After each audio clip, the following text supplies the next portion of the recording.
Now, let's see. The Valentine's Day special is coming up, so I should talk about a love story. Now, which one should I talk about? Let's see. No, not that one. Not that one. Maybe this one? Nah, not this one. Oh, I got it! This one! You know, it being Valentine's Day, I thought I'd go over one of my favorite love stories from my favorite playwright, William Shakespeare. Huh? Oh, dang it! Sorry, that's the wrong one. This is what I'm talking about. Twelfth Night. Twelfth Night is a Shakespeare comedy. Yes, that's right, you heard me right.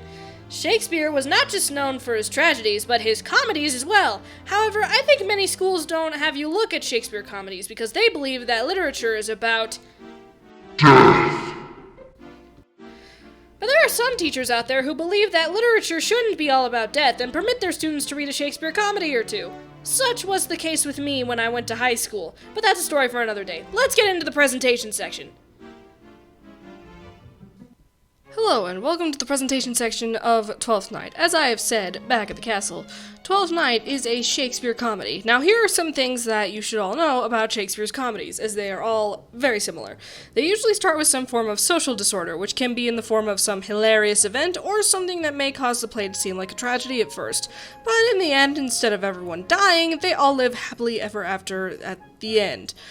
The social disorder is restored at the end of the play, usually through marriage. Now, our boy Shakespeare here loved having marriages in his plays. They weren't all about death. Usually when you read a Shakespeare comedy, expect 2 or 3 couples to have weddings at the very end of the play. Now that you understand how every single Shakespeare comedy works, let's get into the main summary of the play. Now, again, I don't have many illustrations for this play, so we're just going to use pictures. Now, normally I would give spoiler warning, but this play has been out for 419 years, so there's really no point in putting a spoiler warning. Now, I should also mention, I won't be going over each act and scene individually. If you'd like me to do a more in-depth storytelling form of Twelfth Night, smash that like button and subscribe to let me know how helpful that would be if you're studying this play in school, or would just like to know more about the play itself. Okay, now let's go to the plot. The story takes place in the fictional city of Illyria, home to the Duke Orsino and the Countess Olivia. The play begins with Orsino listening to some minstrels play some songs for him and longs to be with Olivia, as he is in love with her. However, she will not see nor be seen by anyone since she is currently mourning the death of her brother. But persistent Orsino here will never stop trying to win her over.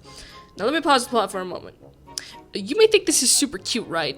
Well, it depends on what you think. Orsino has never actually met Olivia face to face. He literally just saw her one day and was like, "Dang, girl, you are hot!" And then decided then and there he wanted to marry her. Kind of reminds you of another story, right? Anyways, moving on with the story. Now, the plot shifts off in different directions multiple times, so be prepared for a lot of side stuff. So now, the play shifts to Viola, a lady from Messalene who has just been saved by a captain from a shipwreck. However, she is not too happy since she had been traveling on that ship with her twin brother Sebastian, and they got separated in the wreck. So of course, she thinks he's dead. Now, at first, Viola wants to join Olivia's household as a maidservant, but the captain lets her know that Olivia will not see anyone at the moment. So Viola decides to disguise herself as a young boy and be a page for Orsino. She goes to him under the guise of a boy named Cesario and gains his trust. Orsino, being the genius that he is, decides to send Cesario out to woo Olivia for him. Basically, he's just to go to Olivia and be like, "Hey, my master wrote this sick poem for you, you want to hear it?" But see, here's the problem. During her time in Orsino's household, Viola falls in love with Orsino. That's a problem. Alright, let's shift the story again. Get used to this, it happens a lot in this play. So, now, we are at the home of Olivia, where her kinsman, Sir Toby Belch, is staying. Sir Toby has also asked his good friend, Sir Andrew Adutique, to try to woo Olivia, because Sir Andy here is looking for a lady. Oh, and also Olivia's lady-in-waiting, Maria, is there too. She basically tells Sir Andy he's an idiot for trying this out, but Toby over here is like, "Nah, man, you got this. She'll fall for you, no problem." Now this is around the time when Viola comes in. She comes in with her little speech from Orsino prepared, and Olivia, after trying to turn her away multiple times, lets her in. Viola says what she has to say, but after she leaves to go back to Orsino, Houston, we have a problem. Olivia here has fallen in love with Cesario. Since our Cesario here is actually Viola in disguise, this is a problem. Now let me remind you, this takes place back in ye olden times, and this kind of thing was not okay. Of course, Viola freaks out, and after learning that Olivia is in love with Cesario, and tries to think about what the heck she should do. So she decides to keep playing the game and try her dang hardest to get Olivia to fall in love with Orsino, even if it means sacrificing her own happiness. And that's true love right there. Anyways, now we cut to Sebastian, Viola's twin brother, who is alive and well. He was rescued from the shipwreck by a guy named Antonio. Now, Sebastian, of course, wants to take up work in Orsino's court, but Antonio tells him that he has some enemies in Orsino's court. So it's probably best that Sebastian not mention that he knows Antonio. Anyways, Antonio decides to look for an inn to stay at before Sebastian goes off to look for work, and loans Sebastian some money so he can go sightseeing. Well, we can't get much into that now. What about Sir Toby and Sir Andy? What are they up to? Well, they're just drinking and partying and having a good time late at night with Olivia's fool and Maria when freaking Malvolio, one of Olivia's other servants, who thinks so high and mighty of himself, decides to crash the party and tells everyone to shut up. Well, after he leaves, Sir Toby and Sir Andy and Maria devise a plan to screw over Malvolio. Don't worry, the fool is in on it too. Just he was a bit minor in this, so yeah, anyways, the plan is that they're going to leave him a note that looks like it's from Olivia, telling Malvolio to do some crazy things in Olivia's presence to show him that he loves her, and makes it sound like Olivia will love him if he does those things. Maria's handwriting is quite close to that of Olivia's, so a forgery won't be too hard. Okay, and the next morning, Sir Toby, Sir Andy, and Maria plan out the trap. The letter is all written out. Now, for those of you at home wondering, what is it exactly that they want Malvolio to do to make him seem insane? Well, my dear viewer, let us have a brief history lesson while we still talk about this. The note says that Malvolio should always smile, have his legs cross-gartered, wear yellow stockings, and basically be confrontational with a kinsman, which he suspects means Sir Toby. Now, let me explain to you why this would make him seem insane. Olivia is still in mourning. If he comes up to her smiling all the time, she will find it off and creepy. Well, anyone would now that I think about it. And what is cross-gartered, you may ask? Well, it was a fashion back in ye olden times in which, people would wear ribbons tied around their knees. And it looked like the pictures you see here. This was a very uncomfortable fashion back in the day, and Olivia hates this fashion and despises the color yellow. Now, what about our boy Sir Toby? What does he have to do with all this? Well, if Olivia deems him insane enough, she will basically have Sir Toby take care of it. Basically saying, he's your problem now, take care of it. And with many witnesses seeing how Malvolio is acting around Sir Toby, can give him enough evidence to lock away Malvolio, thus giving Sir Toby and Sir Andy here free reign to party! Now, one more little story before I move on. A couple years ago, before Meta and I got married, I took him to come see this play since the university was putting it on live. We got front row seats since I bought the tickets early, so we were free reign of the actors to interact with us. I didn't think they would, but the part where Malvolio reads the letter was when the actor decided to interact with Meta. Let me see if I can recreate that moment here.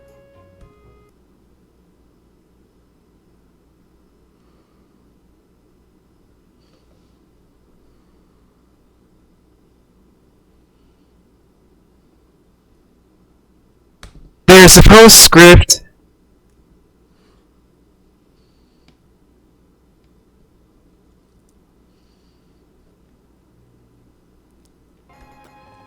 Okay, that's enough. Let's get back to the story. Our girl Viola here is sent again to go see Olivia, but this time she runs into the Fool and Sirs Toby and Andy. Both do not like Viola, as it is clear Olivia has the hots for her instead.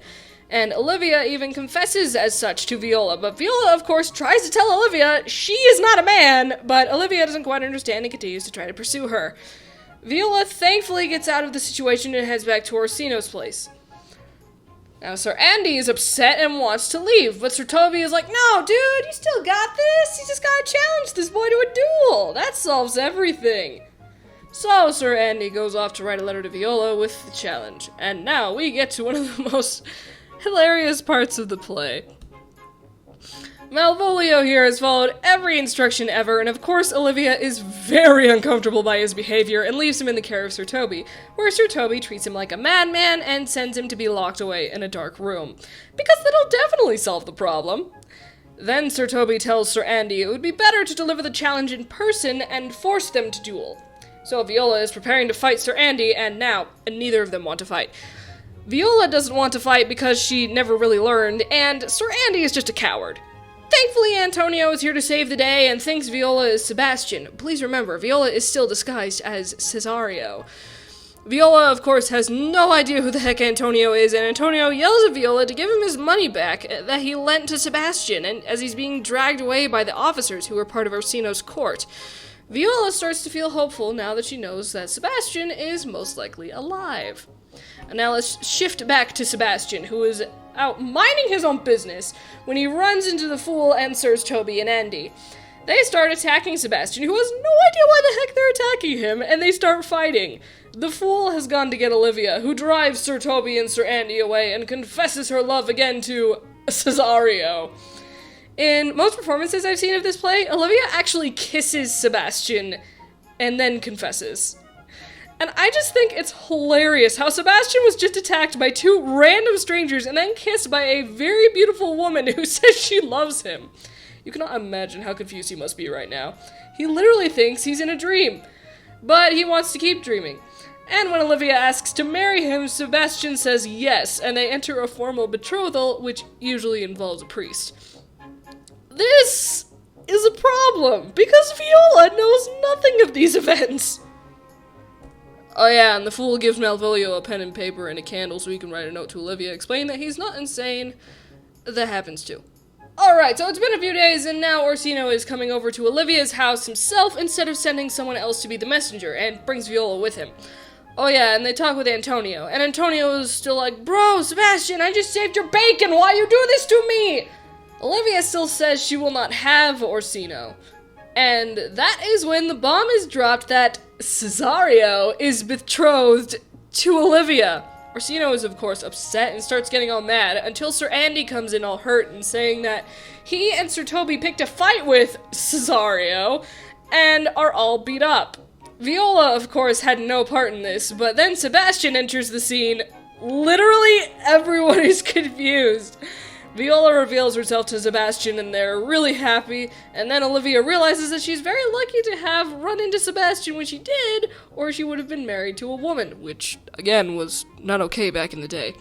Now, at this point, Orsino proposes to Viola, now knowing she's a woman, and they plan to get married.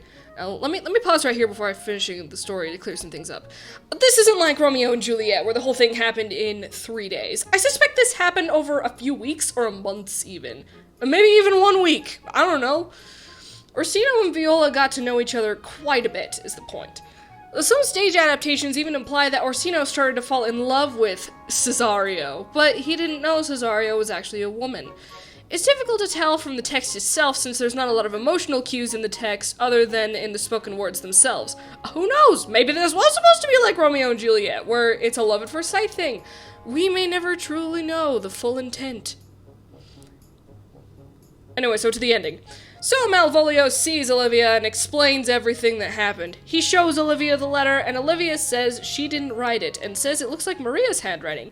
One of the servants who was in on the plan told Olivia about the plan, and to protect Maria from getting fired, Sir Toby married her. Malvolio swears vengeance on all of them and just leaves. Well, Orsino and Viola get married, and Olivia and Sebastian get married, and they all live happily ever after. The end. The play ends with a song from the Fool, basically telling the audience, thank you for watching the play. There is always one character in every comedy that does this. It's not always in song form, but they do thank the audience in some way for watching the play that they worked so hard on. And that's the plot of Twelfth Night. Now let's get to the meat of the play, the analysis and review. Overall, this play is wonderful. It's a very funny and cute love story. Personally, I'd recommend this play to anyone at age 14 and above. It's well written, the story is great, and you can imagine it however you please. I'd also highly recommend seeing the play live when you can, as it is a very fun experience. and it helps you even better understand a Shakespeare play if you need to read it for school. Now, to the analysis! Of course, this play covers all different kinds of love. There's the romantic love and the platonic love, and several other kinds that I could go into, but that would be its own separate video. So we're just going to talk about platonic and romantic love. Let's start with platonic love. For those of you who don't know what that means, it means you love someone as a friend. Like, you care about them, but not in a romantic way. Yes, this does exist throughout the play. The most prominent example is Antonio and Sebastian's relationship. Antonio mentions a couple of times that he loves Sebastian and cares about him, which would make sense since Antonio was the one who saved Sebastian's life. Now, of course, you could interpret this however way you like, but I always saw it as Antonio and Sebastian being the bestest friends ever.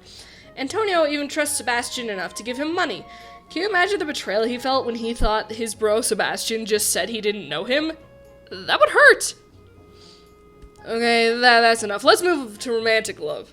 The play itself ends with 3 marriages, and while Sebastian literally got engaged to a complete stranger, I like to think he got to know Olivia over time, and then they loved each other even more.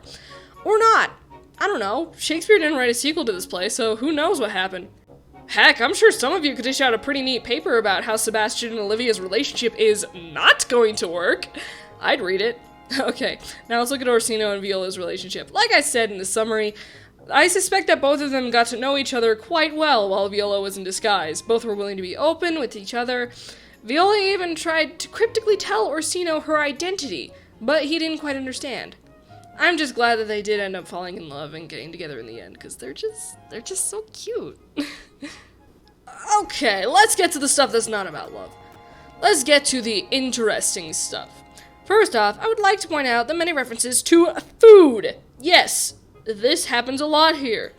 I think this was meant to set the stage, but the food could also imply something else besides making the poetry better. Who knows? You interpret it how you like it. Don't let someone else tell you how the poem is meant to be interpreted. Also, one last thing.